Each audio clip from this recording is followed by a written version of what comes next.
by Piotr Achinger from IMPAN Warsaw. He will speak about regular logarithmic connections. Yes, thank you for the invitation. And today I'm going to give a report on really a small project, which is part of a bigger project in progress, which maybe I will plan to tell you a little bit as well at the end of the talk. So the starting point for the project is the work of Deligne in the late 60s, where he gave an algebraic description of the category of the complex representations of the topological fundamental group of a smooth complex algebraic variety. And this sort of algebraically defined category that's equivalent to local systems consists of integrable connections with a notion he introduced called regular singularity set infinity, or regular connections for short. Actually, this theory goes back to classical work of Fuchs on singularities of meromorphic differential equations that Deligne later generalized to complex algebraic varieties. And the goal of the talk is to give a version of this theory for logarithmic schemes. I will give you a context for why such a version is important later on. But first of all, it's the lack of such a theory is sort of a bit of a paradox because logarithmic schemes, which are say smooth logarithmic schemes, are generalization of a smooth algebraic variety. That was introduced by Fontane, Lucy, and Kato. Sort of the main example of this is a variety with a normal crossings divisor, and such pairs and logarithmic connections on such pairs play a key role in Deligne's work on the regular singularity. So it's a bit of a paradox that there is no notion of, there was no notion of regular singularities for logarithmic connections. So before I proceed, please feel free to interrupt me and ask questions. I realize that logarithmic geometry, maybe it's not always in the standard algebraic geometry curriculum. So I will try to give a gentle introduction to this topic. Excuse me.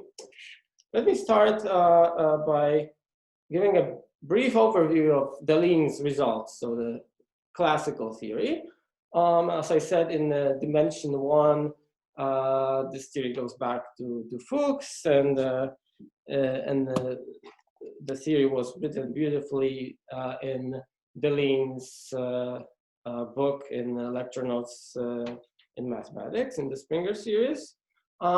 So in this theory, we first deal with a sort of one-dimensional local case. So we have what I call a formal puncture disk. The field of functions on the formal puncture disk, this is the field of formal Laurent series over C, which I denote by K. It's a complete discrete valuation field, which has the valuation ring, which I denote O. These are just the formal power series. And all of this is acted upon by this derivation, which I denote tau, which is T times D over dt. The reason I use this tau rather than just D over dt is that tau is naturally compatible with the valuation on the field. In particular, it preserves the maximal ideal or powers of the maximal ideal in the ring in the valuation ring O. So we will be dealing with modules with integrable connection. This is what MIC stands for over K. So these are just finite dimensional vector spaces over K endowed with a C-linear action of this derivation tau. This action is denoted by nabla. So tau, it's a map from M to M, which is C-linear and satisfies the Leibniz rule with respect to this derivation tau acting on K.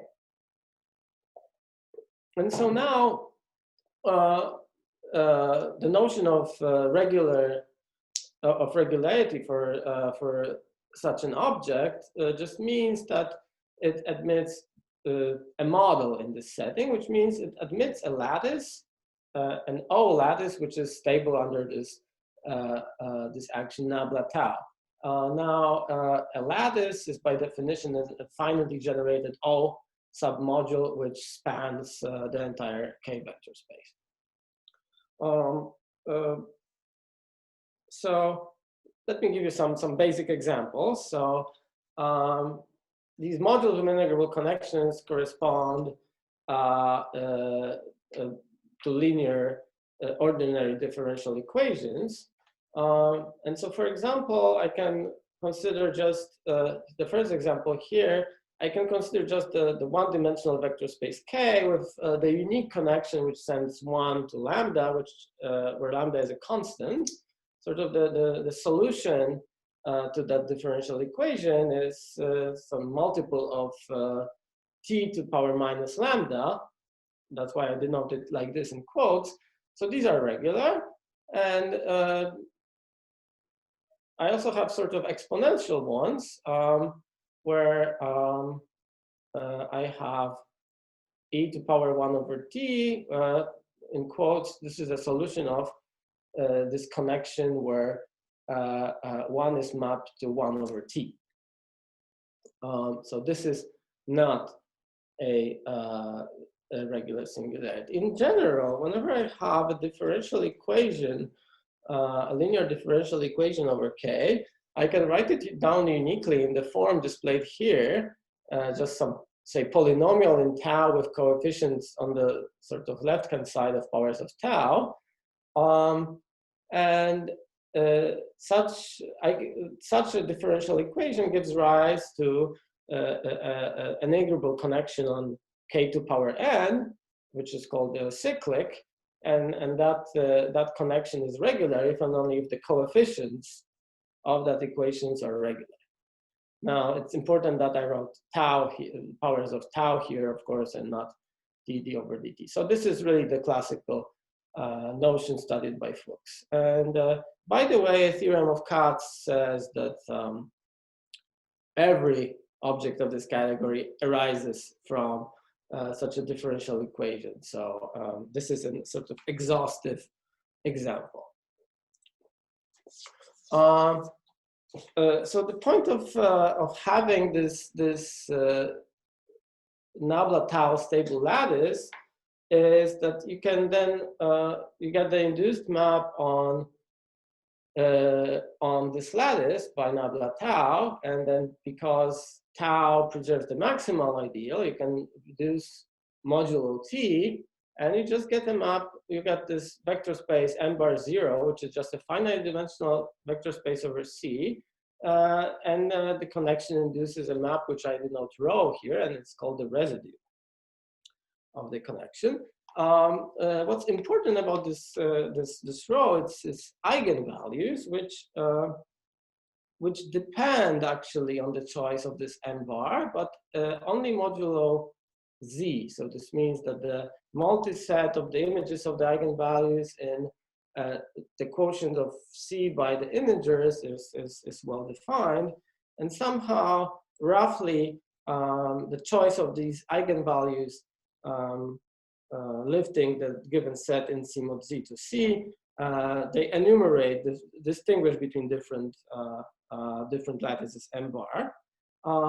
And so these eigenvalues, or sometimes, this is the little asterisk here, and depending on the author, sometimes you call their negatives of those eigenvalues the exponents of this particular lattice. Now it turns out that there is a preferred lattice M bar for a regular connection. It's called the canonical extension. So this is very useful in Deligne's theories, that for a regular a regular object, a regular connection, there is a unique lattice whose exponents lie in this set here. What's important actually here about this set is that this is just the fundamental domain of the action of the integers by addition on the complex numbers. But this particular choice of fundamental domain has it's not a random one, it has some advantages. So this M bar can, this canonical extension is functorial in M, but unfortunately, because of this set is not closed, it's not a subgroup, so this is not compatible with tensor product. And it's not compatible with pullback to extension of the field K. Now, one has a similar story of regularity, exactly the same for meromorphic differential equations or meromorphic integral connections on the punctured disk. So by meromorphic, I mean that they have a meromorphic extension across the puncture 0. So whenever I have such a thing, it has the underlying local system. These are just the sheaf of analytic solutions. This is a local system on the punctured disk. And the monodromy of the canonical extension, this is important that this is not just some random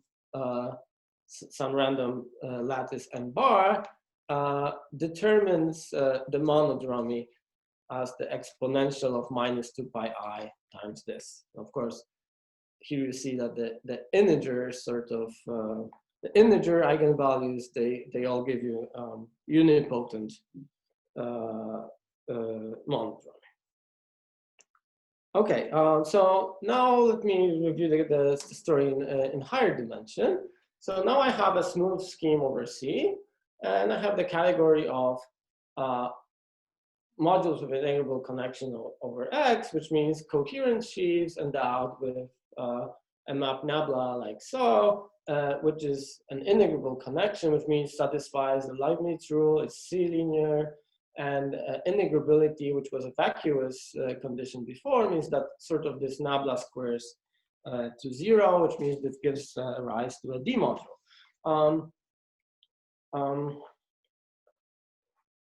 So what's important here about this category is that this coherent sheaf E is automatically locally free if it's an integrable connection.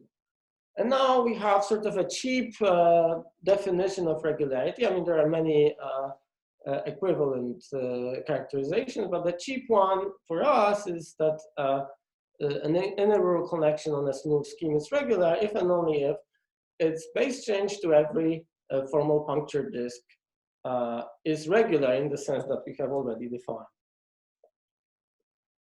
Now, maybe a more global characterization of this motion is by extending this to a compactification. So whenever I have a smooth compactification of X, where the divisor at infinity has simple normal crossings, which exists, say, if X is of finite type and separated, then the connection is regular if and only if it actually extends to a connection on the compactification, but with logarithmic poles along the divisor D. So this is that we are looking at logarithmic poles. It's sort of the global version of looking at the derivation tau, which was t times d over dt in the one-dimensional local case. And in fact, this canonical extension exists beautifully here. There exists a unique torsion-free, in fact, locally free extension to a log connection with exponents along the boundary divisors or along curves perpendicular to the boundary divisors in this set, this fundamental domain as before. So the main results in Deligne's book are the existence theorem, which says that the analytification functor, which takes an algebraic integrable connection and analytifies it, gives you an equivalence between this full subcategory of regular connections and actually the entire category of analytic connections, which, by the way, this is not part of the theorem. This category is equivalent by the Poincaré lemma to the category of complex local systems on the analytification, or if X is connected, representations of the topological fundamental group of X. Now, the comparison theorem says that this equivalence is compatible with taking the Ram cohomology, so the cohomology of the de Rham complex, or the cohomology of the underlying local systems. And the canonical extension procedure that I described before plays a key role in both of these theorems. There is also a regularity theorem, that's the third key theorem in Deligne's book, which asserts that connections of geometric origin, which means Gauss-Manin connections or Picard-Fuchs differential equations, they have regular singularities. Okay. Now we move to the setting of logarithmic schemes, which were sort of already present with what I said before, because we already had some logarithmic connections on the compactification. So these were studied first in a paper of Kato and Nakayama in the sort of unipotent monodromy case, and then Ilusi, Kato and Nakayama in the quasi-unipotent monodromy case. And in general, but still for analytic connections, the work of Ogus gives a complete sort of topological description of analytic or logarithmic connections on log schemes. So I will review that in a second. So the basic object, the basic geometric object one works with is an idealized log smooth log scheme. So I realize that maybe many of you don't know what an idealized log smooth log scheme is, and this is a sort of a basic geometric object. So what is this?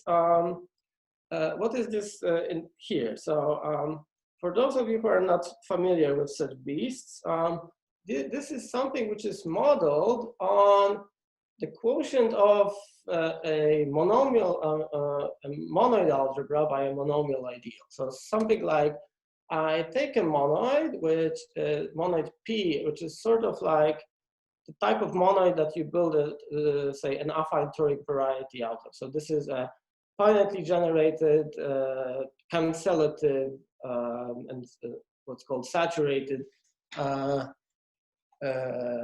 commutative monoid. Now the spectrum of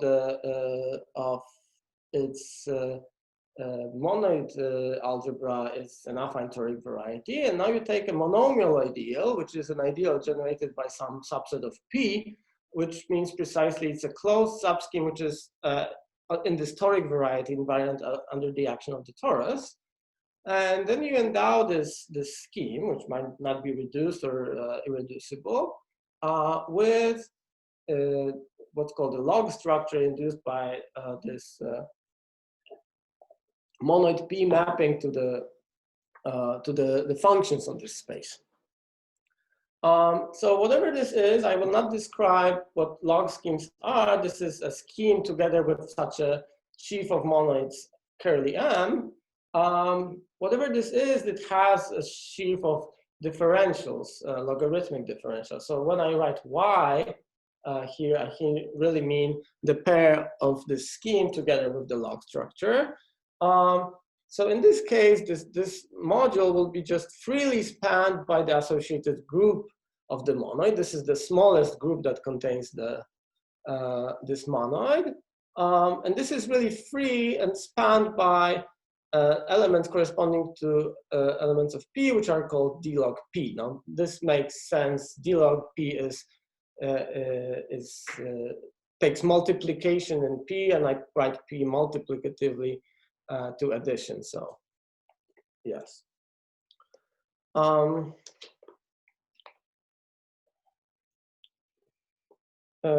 Yeah, so this justifies, so that this omega y is free. This justifies calling things modeled locally on this being smooth, and idealized stands for the fact that we like to put this additional ideal here.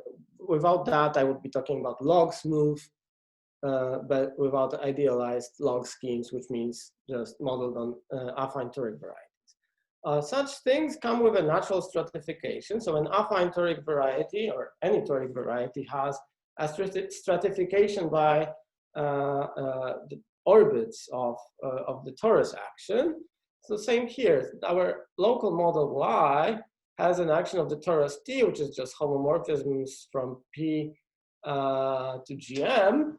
And these log strata are, this is some naturally defined stratification of X, which locally in such a, if X is put in such a form, just correspond to torus orbits. So some naturally occurring examples for people who don't like just log schemes for themselves is that whenever I have a smooth variety with a simple normal cross-X divisor D, then this gives rise to a log structure on this scheme whose sheaf of differentials is the sheaf of differentials with logarithmic poles. So this is what we saw before. So here, you see already I put in some notation. So this letter just stands for a log scheme, which is a scheme together with this sheaf of monoids. So whenever I want to talk about the underlying scheme, I underline. So X underline is the underlying scheme of the log scheme.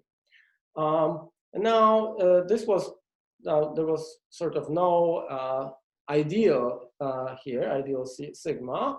But whenever I have a stratum of the divisor, which by definition means it's an intersection of some set of irreducible components of the divisor D, I get an induced log structure, and this is something you cannot do really without log geometry. Induced log structure on the Z, and this, making the Z idealized log smooth. And you see that the sheaf of differentials on the Z, which could be just a point, is the sheaf of logarithmic differentials restricted to Z.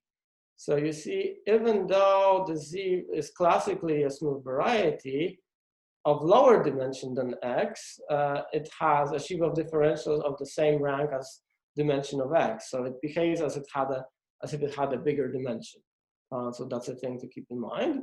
And in general, these stratifications, these log strata, are idealized log smooth. And this works beautifully to give you an inductive procedure. Whenever you want to prove something, you can sort of do it stratum by stratum, and we will see this in a second. So now I will describe the space on which, so remember that this Deligne's equivalence in the existence theorem is between regular connections and local systems. So local systems are this from this topologically defined category. Here we want to have a similar looking category, but then it turns out that we need to change the underlying space. So whenever I have an idealized log smooth log scheme, which is the thing on the previous slide, this construction of Kato and Nakayama associates to it functorially a manifold with corners. So we are leaving sort of the smooth category with a proper map down to the analytification. The map is called tau. So I will not give you the definition, but I will give you some examples. So the point is that this construction gives you what's called, generalizing what's called an oriented real blowup. So for example, when I have the simplest case of a log scheme, this is just the affine line with the divisor given by the point 0. Then the analytification of X, this is just the complex plane here, with the point 0 sort of marked. And the space X log, it's what I denote by C bar. This is the non-negative real numbers cross the unit circle. And the map tau X just is the sort of the polar form of a complex number, which means just multiplication. R comma theta goes to R times theta. So this is really like a blow up in the sense that every non-zero complex number has a unique representation in such a form.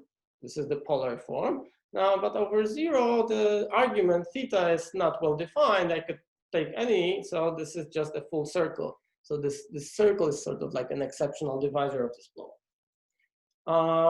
And in general, it behaves sort of similarly, and fibers are always some circles or tori of higher dimension. So for example, for an affine toric variety, the set of complex points is just homomorphisms from the of monoids from P to the complex numbers, and the space X log is the same as homomorphism from P to this monoid C bar, and this map tau X is just post composition with this multiplication map.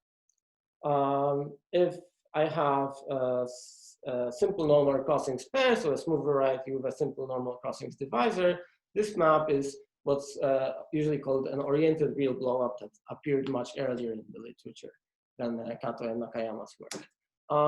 And we call this space X log a Betti realization because, for example, it has the right cohomology in the sense that it gives you a theorem comparison that the theorem, logarithmic theorem cohomology of X is the cohomology of this space. So in particular, if X is defined over a number field, this gives you some periods of X. I thought I should mention this in a motivic conference. So as I said, Ogus gave sort of a topological description, a Riemann-Hilbert correspondence describing analytic logarithmic integrable connections in terms of some topological information. So now, like again, whatever it was before, idealized log smooth log scheme, or more generally a complex analytic space with the same type of structure. Now, I have a category MIC, which is, again, coherent sheaves on the underlying scheme, and that with an integrable connection. This just works the same, but the important thing to keep in mind, and a big sort of obstacle whenever you want to prove something, is that these underlying coherent sheaves might not be locally free or even torsion free. For example, if I have the point 0 in the affine line, then the skyscraper sheaf at 0 is preserved by this tau, so it acquires a connection, and similarly, the structure sheaf of a closure of a log stratum has a structure of an integrable connection. So here is sort of a weak statement of Augus's result. I said weak because I will not really define the target category. So X is a idealized log smooth log analytic space over C, and the theorem is an equivalence between logarithmic integrable connections on this analytic space and some topologically defined category L sub co of Cx log. So these are certain constructible sheaves on this space X log, which have a grading by this sheaf M bar X group tensor C. So this is some constructible sheaf of groups on X that we pull back to X log. This grading corresponds to sort of the exponents of possible, of the residues of the connection, so to speak, and it has a compatible action of the sort of the free monoid algebra generated by that sheaf. In the sort of simple normal crossings case, in the basic case, some different description of this category, at least for torsion-free modules, was given by Deligne as well. So sadly, I don't have the time to really describe this category for you, but this is some topologically defined category. So now, what's missing in the story that I just described is that there is really, I mean, there was really no notion of regularity for these logarithmic connections that would give you an equivalence between some algebraic, I mean, some category of algebraic logarithmic connections and this topologically defined category L co of Cx log. And so the goal of this project is to fill in this gap. So now I will work toward the definition of a regular connection on a log scheme. And we will take sort of a stratum by stratum approach to this. So first I will have to describe connections on a scheme with a locally constant log structure. So I take a log scheme whose the sheaf m bar x, which is the quotient of mx by the units, the sheaf of units on x, so that this sheaf is locally constant. So if you don't know log geometry, this means that I have something like before like a toric variety, and now I'm looking only at one stratum of that toric variety. So this means that this log stratification, if x is connected, is just trivial. So now every log scheme comes right away with a short exact sequence like so. So I take this sheaf of monoids, I take the associated sheaf of groups that contains the sheaf of invertible functions on x. The quotient by definition is this this sheaf of groups m bar group, and which I assume is locally constant, and therefore I can hope that this sequence can be locally split.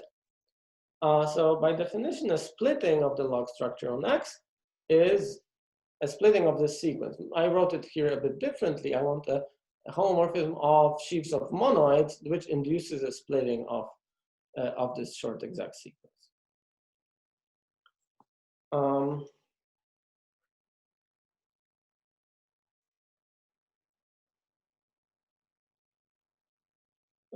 Yes, so whenever I have when I look at splittings of a short exact sequence of any kind, this is either an empty set or a torsor under Homs from the thing on the right to the thing on the left, right? So this means here that the splittings of this short exact sequence form a torsor under this Hom from this locally constant sheaf of monoids to GM. So this is just a torus over X.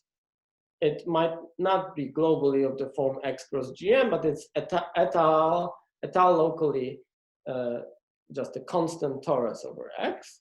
And I have a torsor under this torus. I call it Vx. And sort of by definition, when I pull back the log structure to this torsor, on this torsor, I have a canonical splitting, so to speak, of this sequence, which means I have what I denote epsilon univ. This is the universal splitting of the pullback log structure on Vx. So Vx has a canonically split log structure when endowed with the pullback logarithmic structure. So the intuition for this is that whenever I have just a log scheme whose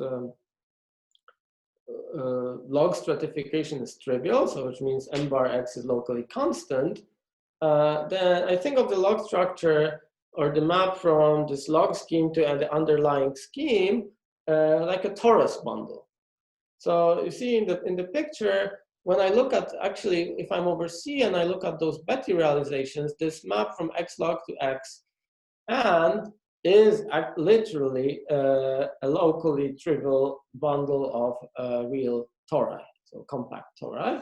And so a splitting of the log structure really behaves as if it was a section of the projection from X to X underline.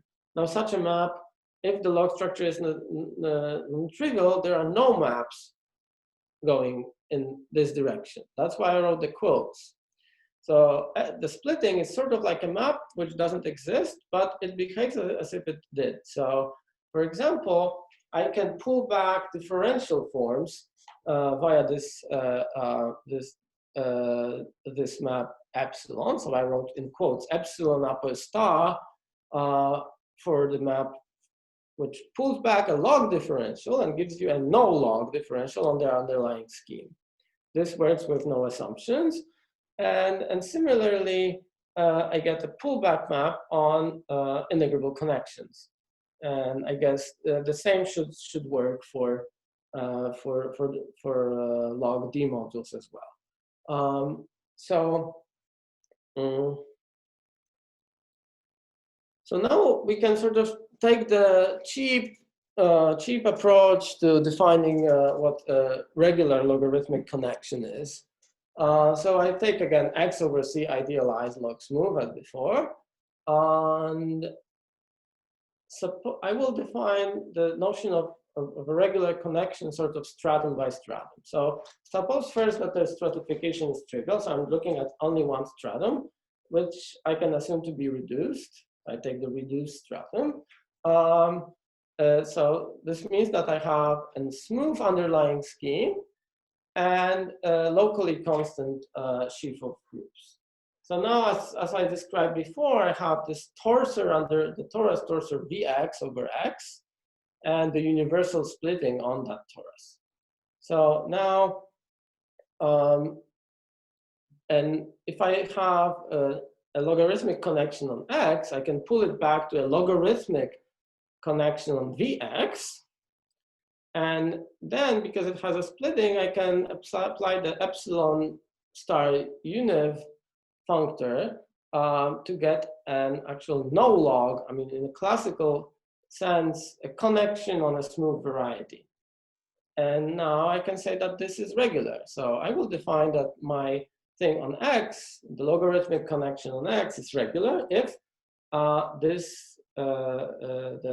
the classical connection obtained this way on Vx underline is regular at infinity in the sense defined by Deligne.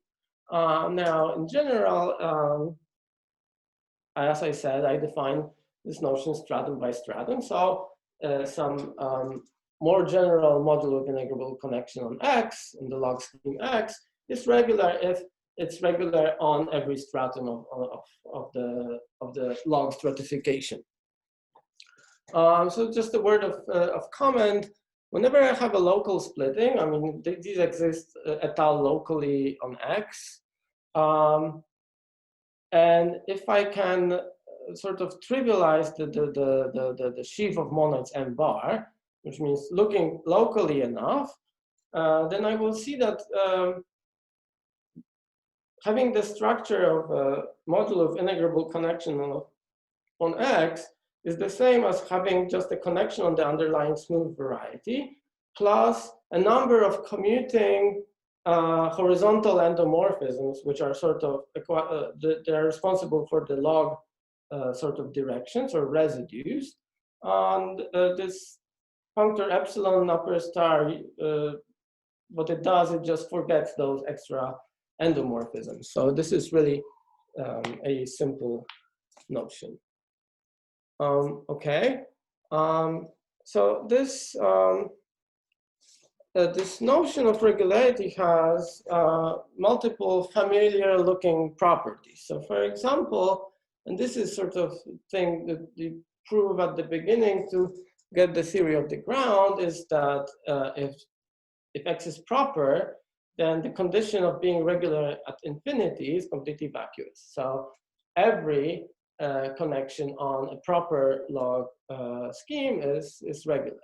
Now, this is not completely obvious from our definition because it's phrased in terms of being regular, some connections being regular on some torsors over some strata of X. And unless this situation is completely trivial, these will not be proper, unless X has just trivial log structure. This is not completely obvious.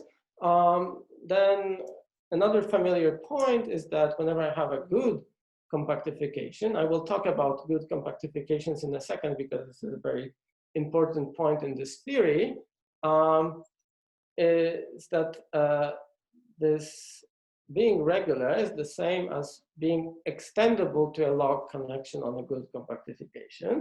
And in fact, there is a theory that's sort of crucial for what we want to do of canonical extensions of log connections. Now, this log connection, since X already has a log structure, already has some residues along the divisor D inside X, and I am not allowed to change those if I'm going to extend. So this condition for canonical extension, so to speak, only takes into account the new residues that you acquire at infinity.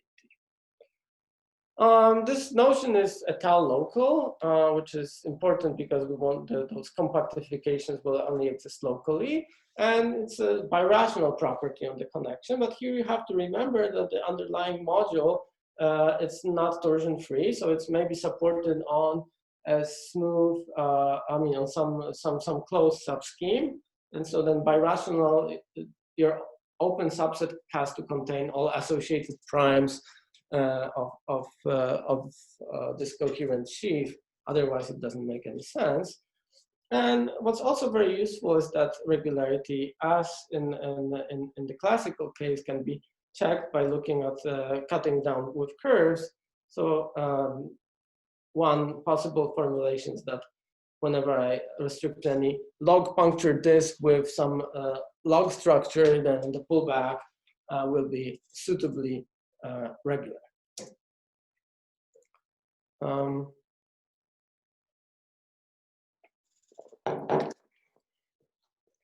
Now, our main results exactly parallel Deligne's result in the book. So the first theorem is the existence theorem, which says that the analytification functor gives you an equivalence between this algebraically defined category of regular connections on this log scheme X, which is again idealized log smooth over C, and analytic connections, which, by the way, by the work of Ogus, have this topological descriptions in terms of some constructible sheaves on this Kato-Nakayama space, the Betty realization. And the comparison theorem that goes with it says that this equivalence is compatible with taking the Ram cohomology, which again, by the way, by the work of Ogus, this target group, which is this analytic de Ram cohomology, is identified with some topological cohomology group. So here, this tau x upper star is my notation for Augus's equivalence, and the subscript 0, which is important. Remember that there were some graded sheaves, and here this is the zeros grading. Okay. Maybe this is a good point to pause for a second and ask if there are any questions about the main results or anything else.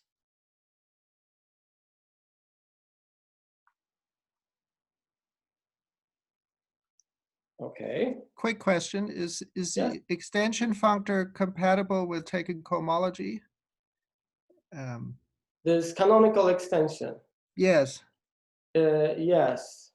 I mean, the point is that in the canon, if you take some random extension, it might not be, but here somehow the old residues don't mess things up, and the new residues that you ensure to be properly aligned, they give you a variant of that. Yes, so theorem 2 is proved using the canonical extension, as you say. Yeah, so maybe any other questions?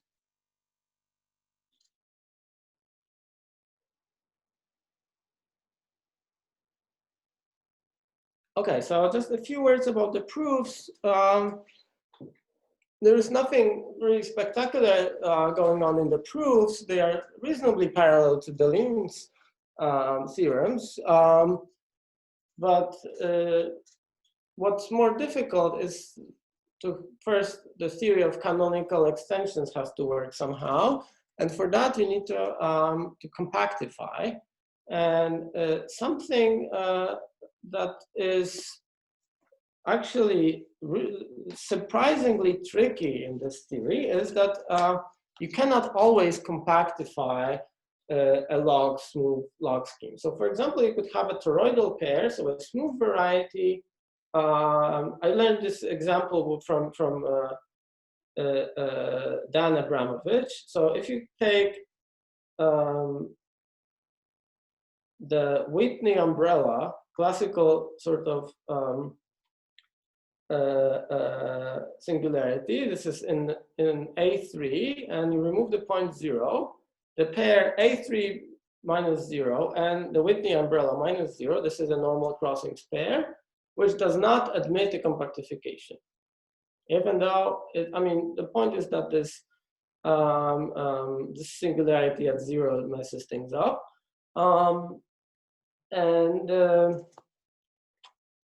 Fortunately for us, a recent work of Włodarczyk tells you that at least locally, you can compactify a log scheme. I mean, what Włodarczyk really proves in his preprint, actually this is a preprint from July this year, is that you can resolve, I mean, you can always make a resolution that makes your singularities toric singularities or toroidal singularities without blowing up the locus where they are already good. So this is important for a compactification. I could first compactify my variety anyhow and then run his algorithm to make the singularities at infinity toroidal as well. And what he ensures is that this will not blow up anything in the thing I started with. So actually he proves a bit more. The formulation I give here is not the thing that he stated in his paper, but it can be sort of deduced. I think his purpose was a bit different. So the point is that et al. Locally, I don't know how globally it could work. Probably you could say something, but et al. Locally, there exists a good compactification of your log scheme or of your toroidal embedding, which is again a toroidal embedding. X bar is a toroidal embedding, and the boundary divisor has two parts: the closure of the old divisor, the boundary divisor of X, and everything that we added. So in particular, this means that the log structure on the compactification is just a push forward log structure from X. And the third point is especially nice, and this is very important for this canonical extension business, is that the new monoids that we add at infinity are just old monoids with some extra variables. So just multiply them by a free monoid. So this means locally, the pair X bar comma X looks like an affine toric variety times an affine space, and then the open subset looks just like inverting those variables that we added. Okay, and presumably you could prove the main theorem without Włodarczyk's theorem by resolving first the singularities and then working on the resolution, which now is just a simple normal crossings pair that I think we can compactify those, and we know that we can. And but this is much nicer not to worry about the resolution and descending the theorem from the resolution. So a good compactification, as I said, allows you to do the canonical extension, at which point you can use Gaga on the compactification to relate the algebraic and the analytic worlds. Okay, so finally, I'd like to tell you a bit about, so sort of give you the context for this work, sort of a short preview of a larger project in progress, whose goal is to give a Riemann-Hilbert type correspondence and possibly a workable notion of a variation of a mixed Hodge structure on a rigid analytic variety. So let me recall the setup for rigid geometry that I will use. So here comes back our field K, which is C double parenthesis T. So the point is that this field is a complete discrete valuation field whose residue field is C, and then we could sort of do some kind of analytic geometry or Hodge theory modulo T.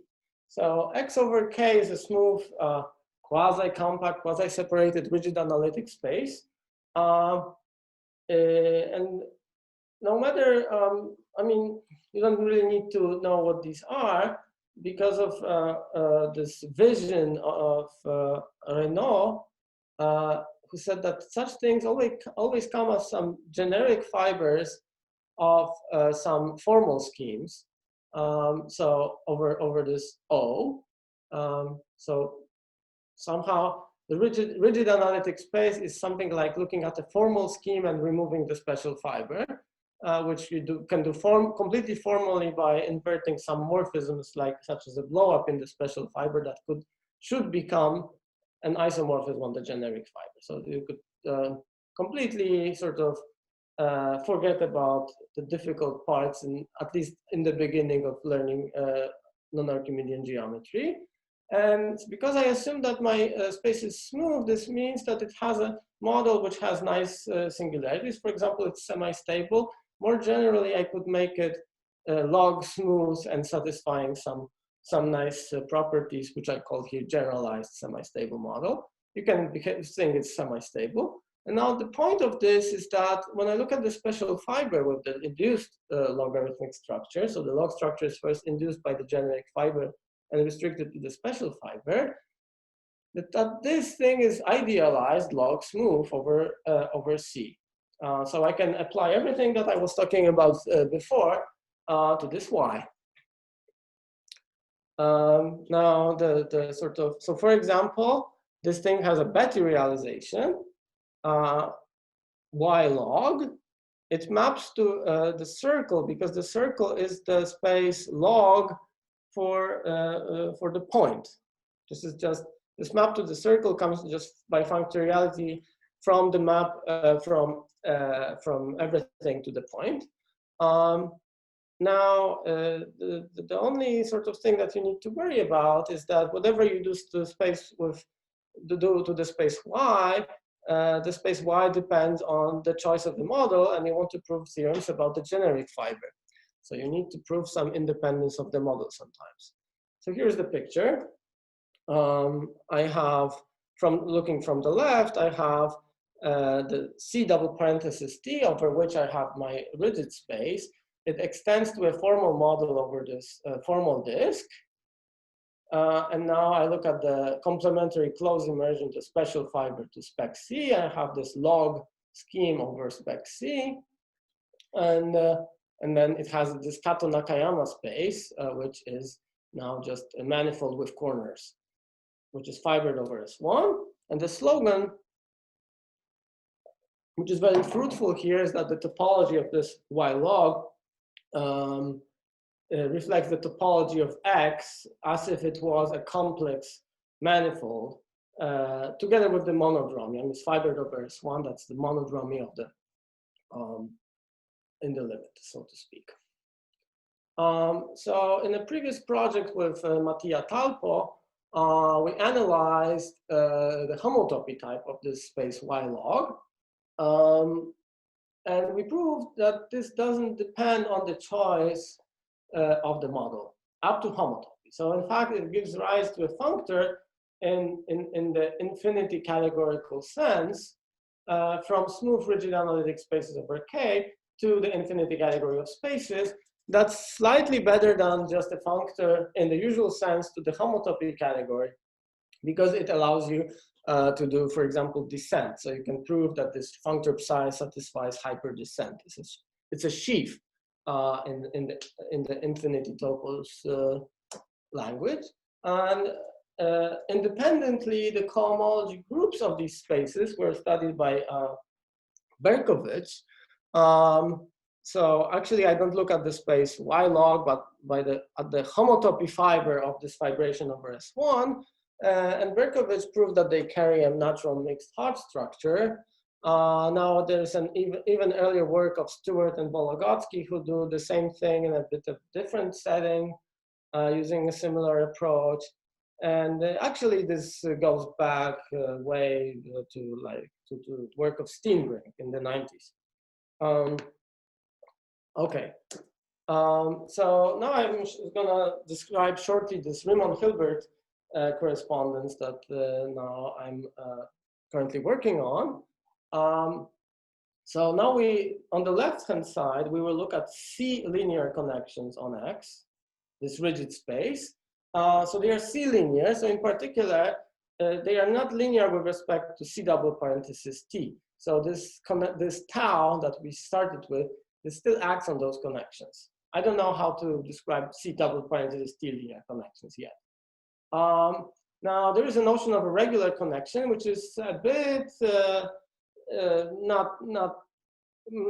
a bit tricky because it sort of has two directions. You want your connection to be regular in the sort of base direction in the model. So for example, that it extends to a log connection of the model.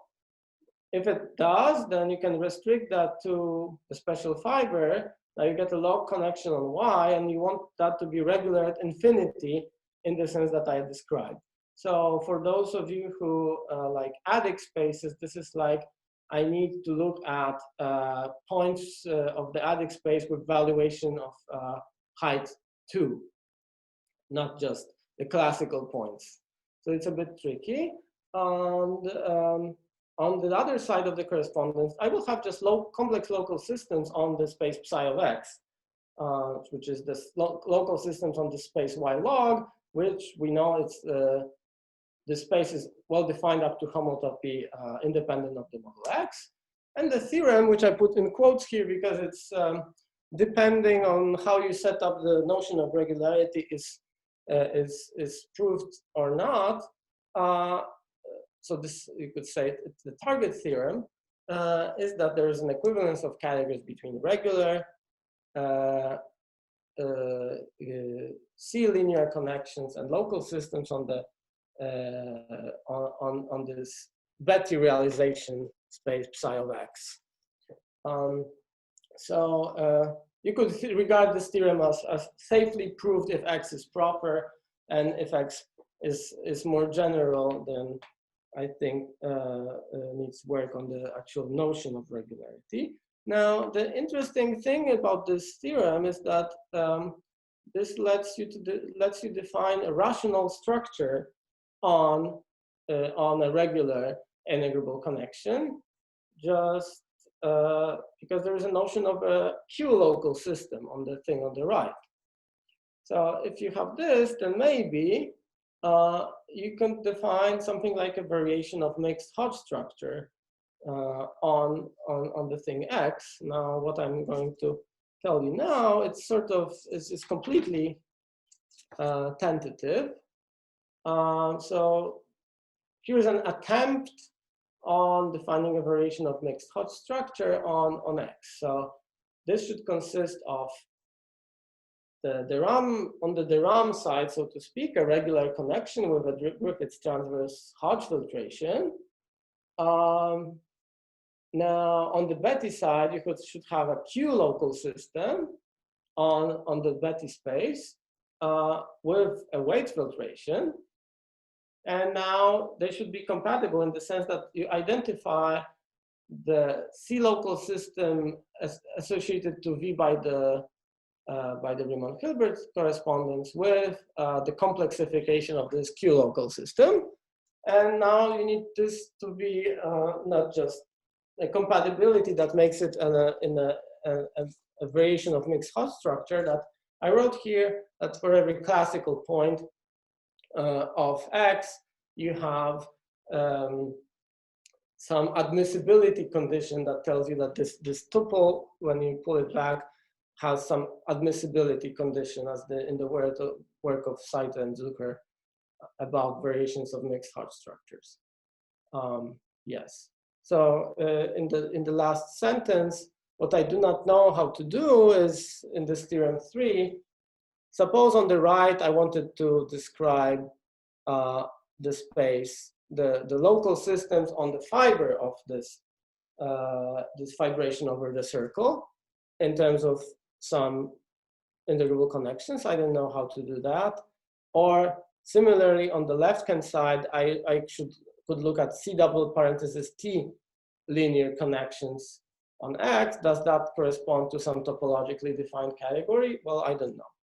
Okay, I stop here. Thank you for your attention. Okay, thank you.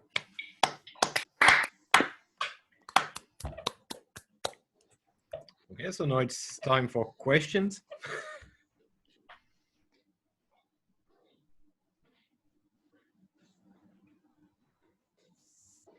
Yes, I have a question. Maybe I missed exactly something towards the end, but can you say a little bit more about connections between this last theorem and nearby cycles functor? Say for who asked the question? It's Mark Levine. Okay. Okay. So you asked about the nearby cycles and the definition of this. Yeah, I mean, if you take a semi-stable, say non-reduced but semi-stable reduction, then you have nice descriptions of what the nearby cycles functor looks like. And I wondered if there's a So if I had so this is like, if this was a family over an actual disk,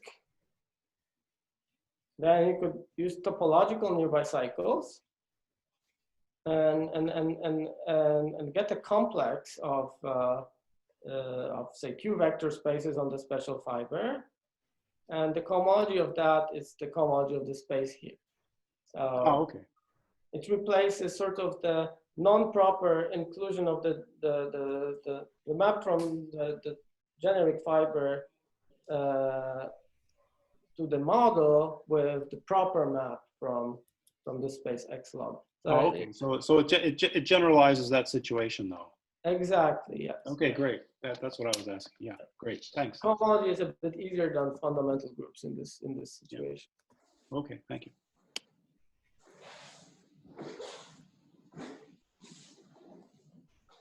Other questions?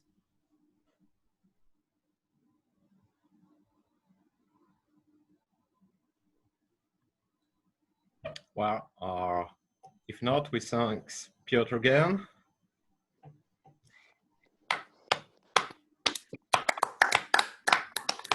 For coming. And next talk is scheduled at 5, I think. Can you confirm, Polana? Good. So see you all at 5.